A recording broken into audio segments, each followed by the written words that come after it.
سورۃ الطارق، بسم اللہ الرحمن الرحیم، والسماء والطارق وما ادراک ما الطارق النجم الثاقب ان کل نفس لما علیہا حافظ۔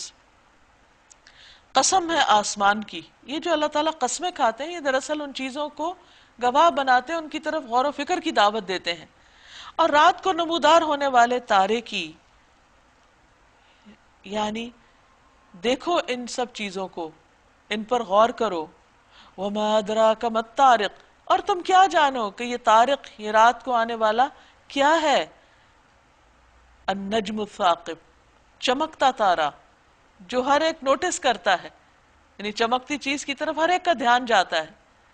تو یہ ایک علامت ہے، جس طرح تم اس کو دیکھ رہے ہو، اسی طرح قیامت کے دن بہت سی اور حقائق بھی دیکھو گے۔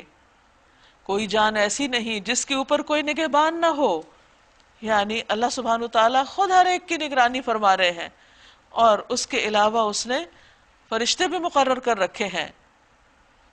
پھر ذرا انسان یہی دیکھ لے کہ وہ کس چیز سے پیدا کیا گیا ہے۔ ایک اچھلنے والے پانی سے پیدا کیا گیا جو پیٹھ اور سینے کی ہڈیوں کے درمیان سے نکلتا ہے۔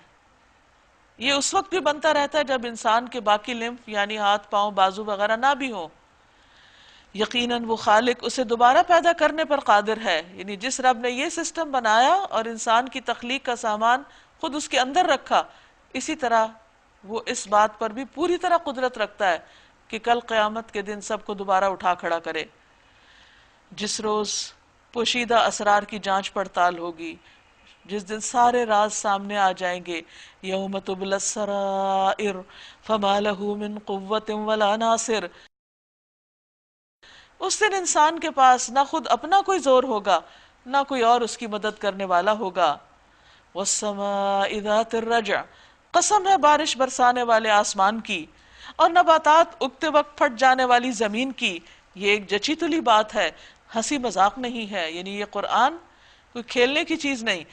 یہ لوگ کچھ چالیں چل رہے ہیں، یعنی قرآن اور صاحب قرآن کے خلاف، اور میں بھی ایک چال چل رہا ہوں۔